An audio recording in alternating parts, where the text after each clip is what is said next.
Olá! O Matéria Bruta de hoje te convida para uma conversa com o rabino e escritor Newton Bonder, que está lançando seu novo livro, Vapor dos Vapores, Dicionário de Pensares. Nesta obra, Bonder faz uma distinção entre pensamento e um pensar. Enquanto o pensamento serve a um objetivo prático, o pensar é algo mais profundo e que as inteligências artificiais não conseguem replicar.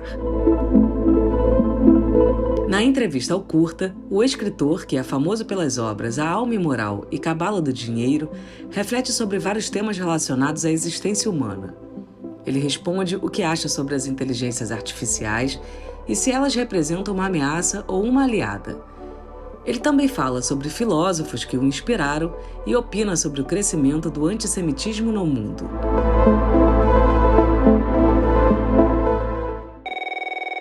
Então, Vapor dos Vapores, meu último livro, é um pouco inspirado nesse momento que a gente está vivendo, em que a gente está vendo um dos últimos bastiões da nossa humanidade sendo invadido, que são os pensamentos. Então, na verdade, esse livro é um dicionário de pensares. Eu tento explicar logo no início do livro que o ser humano, agora com toda a artificialidade do pensamento, e quando a gente fala artificialidade do pensamento, não é só o fato de que tem máquinas pensando, é que a gente pensa alguma coisa, eu vou direto, antigamente isso ia no Google, ou você vai nesse Google que que está com inteligência artificial. Então, há quase que uma junção aqui do pensamento humano com todo esse pensamento de máquinas. E uma categoria de pensamento que a gente tem, que é diferente desses artificiais, que estão sempre objetivados por algum propósito, alguma coisa que eles querem alcançar, tem uma função. O pensamento humano, ele é vaporoso, né? O ser humano tem pensares. Pensares é uma coisa que eu não é um pensamento em que eu quero chegar a nenhuma conclusão, eu tenho que tomar uma decisão. Um pensar simplesmente um flanar, um passear pela mente, né? Uma maneira da gente exercer a musculatura da nossa mente. E, portanto, esses pensares são fluidos, eles vêm, eles não têm intenção nenhuma e eles vaporosamente desaparecem. Então, eu tive essa ideia de fazer um dicionário, quase como uma espécie, assim, agora a gente está com tantos temores aí de que esse mundo, o nosso planeta, organicamente vai ser deformado, transformado. Nós temos na Noruega um lugar onde eles guardam as sementes, né, que é uma espécie assim de banco de sementes para o apocalipse. Então imaginei um pouquinho um dicionário que fosse de pensares, de um registro de pensamentos orgânicos humanos, sem função nenhuma, que ficassem também como uma espécie aí de cofre, né, de dicionário guardando esses pensares.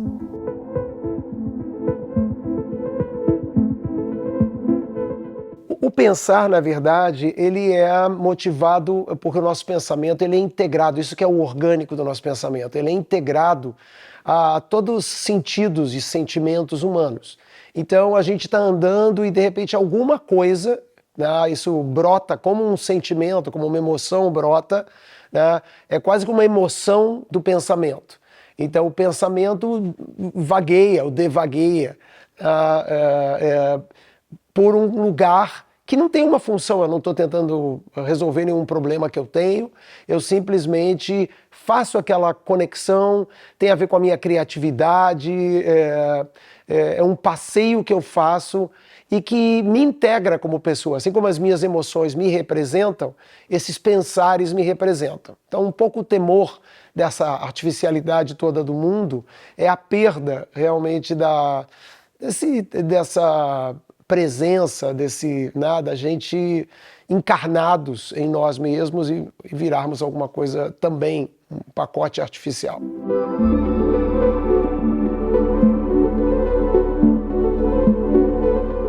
Não é um livro religioso, ele é literalmente um dicionário. Então, assim, tem verbetes, né, de toda a ordem, são de todas as coisas da vida, vai de amor até Z, qualquer coisa. Você tem de A a Z, literalmente, está dividido como um dicionário.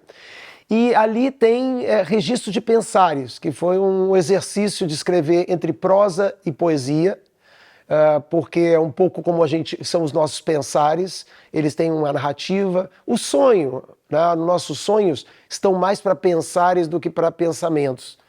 O pensamento de manhã você está conectado com algum objetivo, com alguma coisa.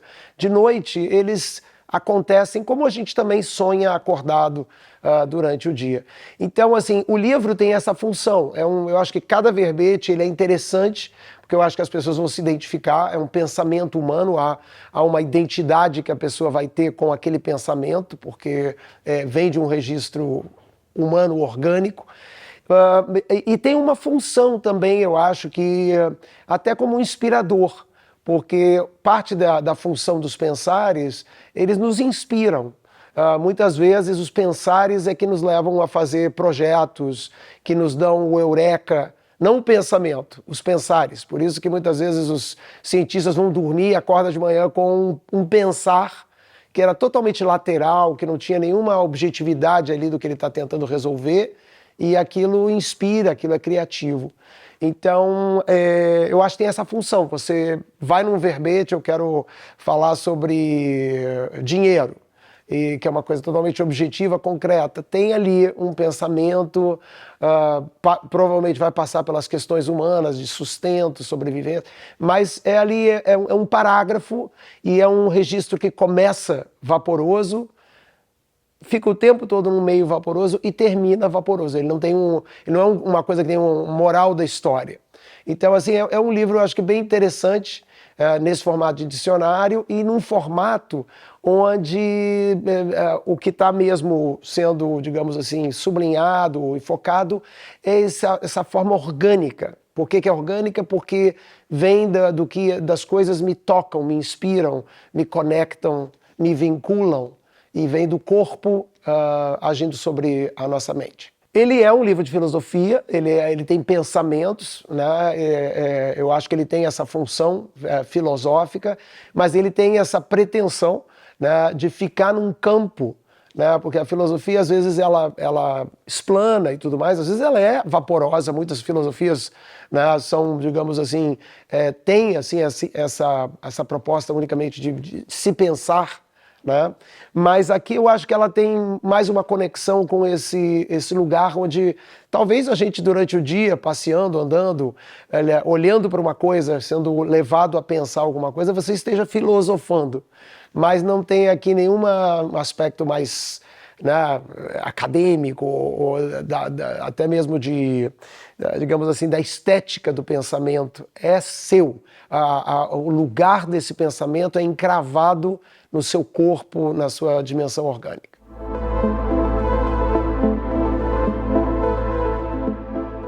Acho que todas as profissões têm um impacto. O médico tem um impacto, porque você vai ter diagnósticos, então você pode ter uma pergunta rabínica, uma questão que pode ser trazida com muita qualidade. A gente está vendo isso que é o assustador, porque a gente saiu daquele lugar onde era muito primário.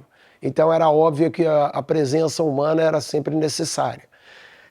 Aqui a qualidade, esses filtros todos, né, de lógica, de combinação, né, de todo tipo de programação, a um nível de possibilidade de uso de informação infinito, em velocidade infinita, promove eu chamo de mágica, porque é como um mago. O mago faz você ver uma coisa e você fica muito impressionado, porque aquilo aconteceu, sumiu a bolinha, né? Aconteceu aquilo. Ao mesmo tempo, eu acho que vai ser muito confuso esse período de readaptação, principalmente profissional, mas eu acho que vai ampliar os serviços, porque é justamente sobre isso. O ser humano vai continuar precisando né, de um terapeuta, de alguém que seja vulnerável, de alguém que tenha ali uma identidade com as emoções, com os problemas que o indivíduo tem.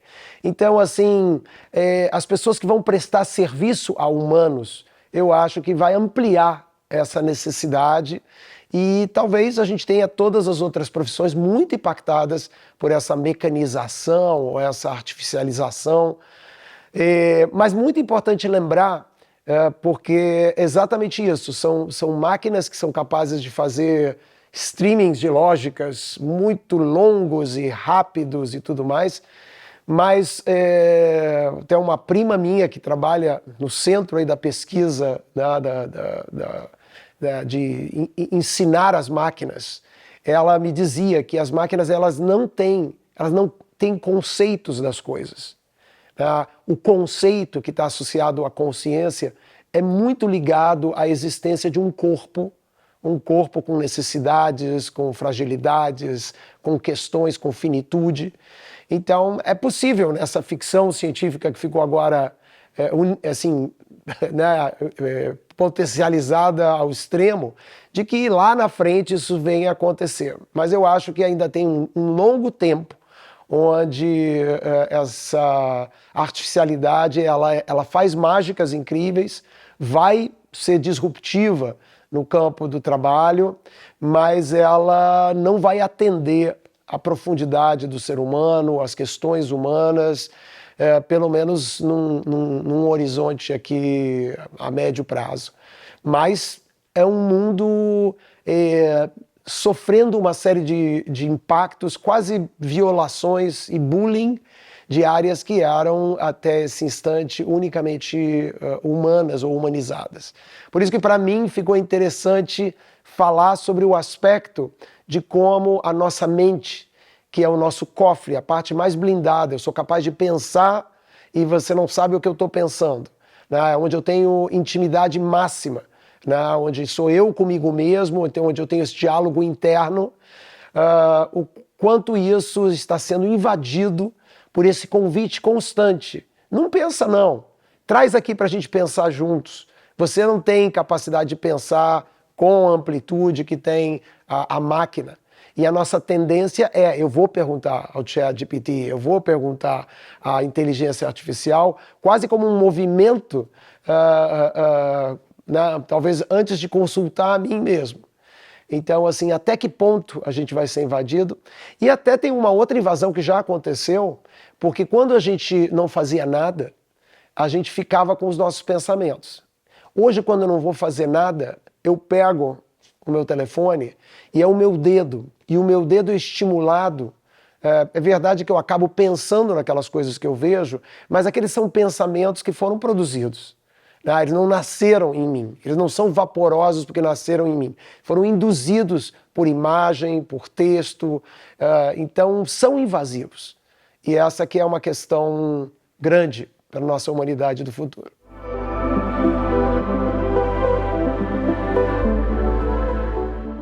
O banal, o vaporoso, ele não é problemático, desde que ele seja realmente Porque nessa relação de pensares, você está com você. Eu acho que é como o ócio. Qual o problema de eu ficar deitado numa rede na hora certa, quando eu preciso daquilo? Porque o ócio, eu estou comigo. Naquele momento, eu me faço até mais presente para mim e aquilo tem um valor para mim. Então, não é tanto essa questão de que a gente perde tempo com as coisas que são fúteis. Né? Muitos desses pensares são fúteis, eles são vaporosos, eles começam e terminam no mesmo lugar. Mas sou eu comigo mesmo. Tem o valor de ser o ócio do pensamento. É o descanso do pensamento. Ou sou eu com as minhas emoções mentais naquele momento. Então é o medo de que esse valor do tempo que é seu, da gente se artificializar exatamente por isso, porque a gente sem perceber vai fazendo uma sincronicidade com essas máquinas e elas acabam impactando não só decisões, não só o nosso tempo de ócio, o nosso tempo para nós mesmos, mas nesse tique de não querer mais pensar consigo mesmo e imediatamente fazer uma consulta que vai já, de alguma maneira, afetar a tua maneira orgânica de pensar.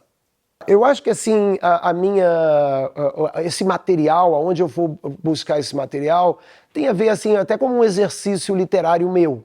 né, onde para mim eu tenho achado muito interessante assim, fazer uma escrita que é essa mistura entre prosa e poesia. Então, assim, esse livro em particular, ele vem mais das leituras hoje que eu tenho feito, né? Críticas, elas vão de Yuval Harari, com essas leituras de para onde o mundo vai, as questões do ser humano buscando, né, tendo né, esse imaginário muito antigo lá da Torre de Babel, de que o ser humano poderia ter atributos divinos, né, e como a gente hoje visualiza isso com a potência da ciência, da tecnologia.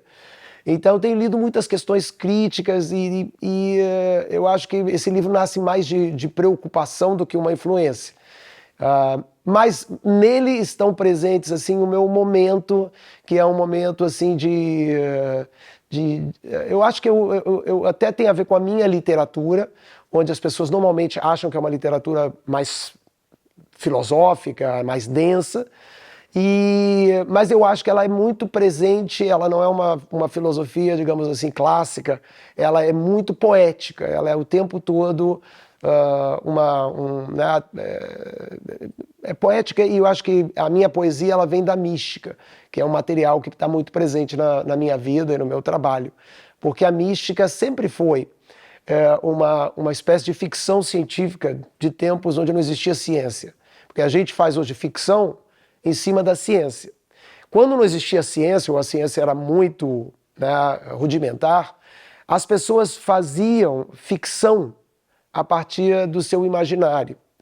E a mística é um pouco isso, né? O imaginário de como é nos céus, de como são os anjos, todos os personagens que são personagens que a gente pode até hoje, né, na ficção científica, você pode fazer todo tipo de analogia, mas as pessoas imaginaram um robô antes de existir a mecanização.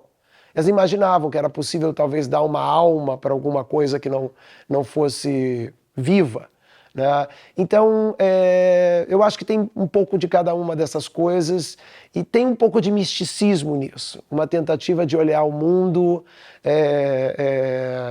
com lentes sempre para o que está não só nas entrelinhas, mas por trás das linhas, é mais ou menos por aí.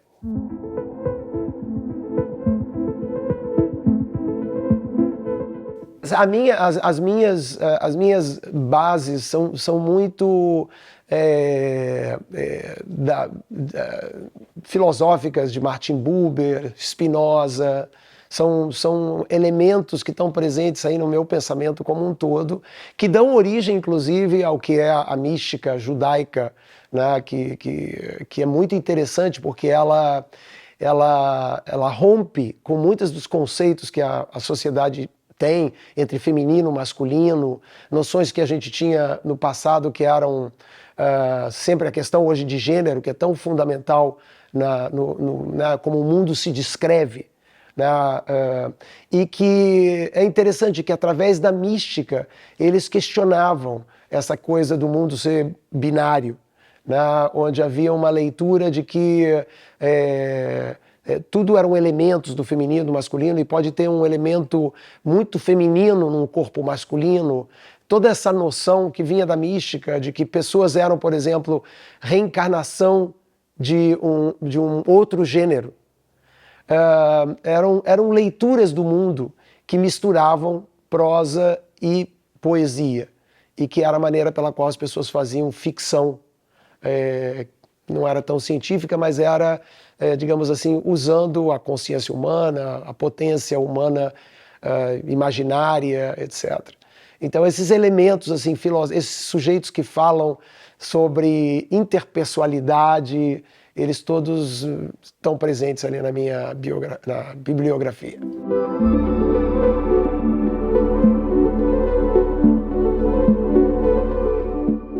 O gênero não é só uma prosa, não é só uma coisa, digamos assim, que está ali representada fisiologicamente. Ela é uma estrutura do ser humano, do conteúdo, do complexo que é o ser humano. Então, essas dimensões místicas, elas iam muito além da moral da sua época e, obviamente, também iam muito além do conhecimento da sua época. Razão pela qual muitos estudiosos de várias áreas, tanto da área, por exemplo, da psicanálise, etc., junguianos, vão beber do misticismo, como também, se você vai hoje falar com um astrofísico, com pessoas que estão na ponta da ciência, eles usam certas poéticas que pertencem ao mundo místico.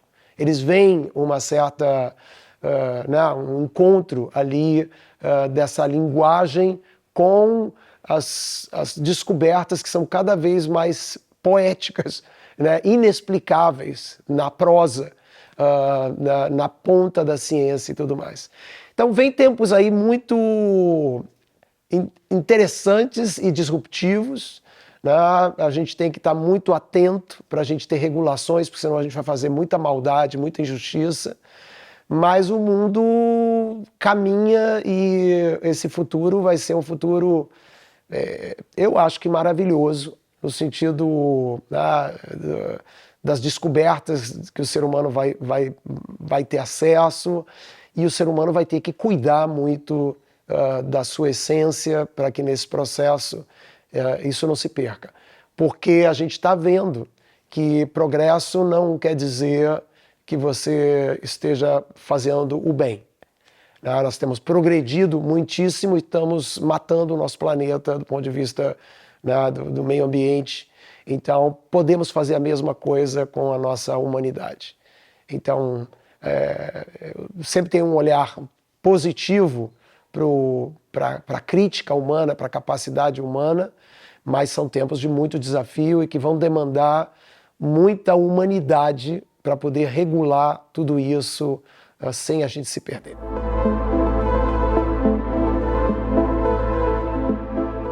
Vou abrir tipo I Ching aqui, fazer uma leitura. Peguei aqui horizontes. Horizontes são limites curiosos, porque não restringem, apenas balizam. E essa é uma relação muito linda com o passado e o futuro, já que podemos nos vincular a ambos por via das emoções, a saudade e a esperança, respectivamente. Às vezes, parece que o passado, tendo já ocorrido, e o futuro não tendo ainda existido, não tem como evocar emoções. Porém, é justamente em seu limiar, em seu encontro com o presente, que o passado provoca a linha da saudade e o futuro engendra a demarcação da esperança. Por isso, as saudades é tão fugaz e intangível, como um risco visível, porém inalcançável. A esperança, por sua vez, é um traçado débil e vaporoso, perceptível sim, porém intocável. Contemplar estes dois horizontes é o que nos identifica no presente. Sem eles, é como navegar sem estrelas.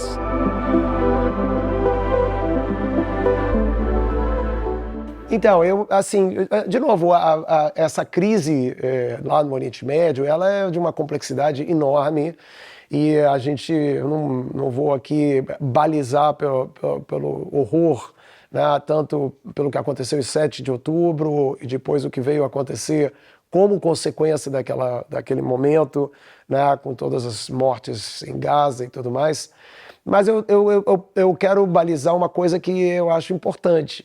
É que eu acho que a maneira com que a mídia tem apresentado essa situação, e ali tem hoje uma tempestade perfeita, existe um governo em Israel mais radical e tudo mais, e uma região que é vulcânica, literalmente, né? Se olhar, não tem um país ali que se salve, seja pela maneira política com que são geridos, né, como também Líbano, Síria, veja o que está acontecendo na Síria, né, a Jordânia vive por um fio, o Egito é um país ali que vive sobre uma ditadura, né, e os Emirados são lugares que têm ali uma casta muito rica que domina aqueles países, Irã, o que é o Irã, o que é o Iraque. Então aquela região é uma região muito conflagrada. O que acontece? Eu acho que esse é um grito que a comunidade judaica tem feito e ela se sente machucada, porque os meios de comunicação, ao fazerem essa representação de algo muito triste, porque foi violência e violência, usam tem uma liberdade, exatamente pelo governo atual de Israel, uma liberdade muito grande de crítica. Eu vejo isso nos órgãos mais populares da televisão aberta, onde os âncoras vêm com as suas opiniões e eles vêm com opiniões carregadas. Então, na véspera desse assassinato, né, que houve em Washington, de 2 pessoas, que eram inclusive pessoas totalmente ativistas de pró-paz e tudo mais, porque quando chega a violência, ela não quer saber se você é o arqui-inimigo, ela mata normalmente os inocentes. E o que acontece? É que as televisões elas estavam falando literalmente que 12 mil crianças estavam para morrer, não querendo diminuir a dificuldade que existe em Gaza, mas logo depois essa informação é desmentida pela ONU, que as crianças estavam por morrer. Então você lança isso em televisão aberta para pessoas de todo tipo, pessoas que estão às vezes, que têm todo tipo de problema, né, emocional e tudo mais. Então você vai ter aí esses justiceiros que vão fazer justiça com a própria mão. Então assim, a representação do Estado de Israel, a representação por relação direta do judeu, hoje não é cuidada, e a mídia jamais faria isso se fosse em relação ao racismo com pessoas de cor, racismo com relação a qualquer... Ela não tem esse cuidado. E eu acho que é uma ignorância em relação ao passado, porque o passado é vivo, de como essa perseguição existiu. Sempre o que ela faz primeiro é tentar seletivamente dizer que o judeu ele é a representativa de um mal que é fora do quadro humano, que é alguma coisa que não está ali na normalidade da humanidade.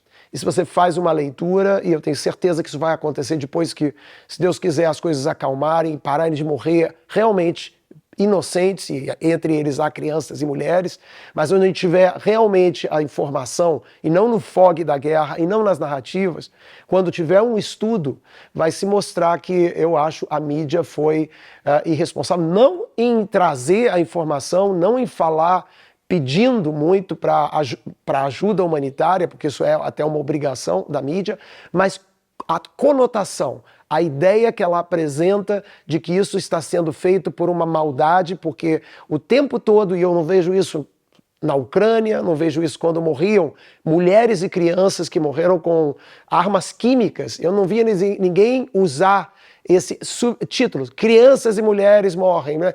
Esse martelar em cima de um grupo que é uma minoria, que tem um histórico de vulnerabilidade, exatamente porque na Idade Média eles eram as pessoas que traziam as pragas. Na Idade Média sempre existia uma razão que justificava o judeu como demoníaco, como um sujeito que não é um humano igual, tem alguma coisa que é radical ali nele.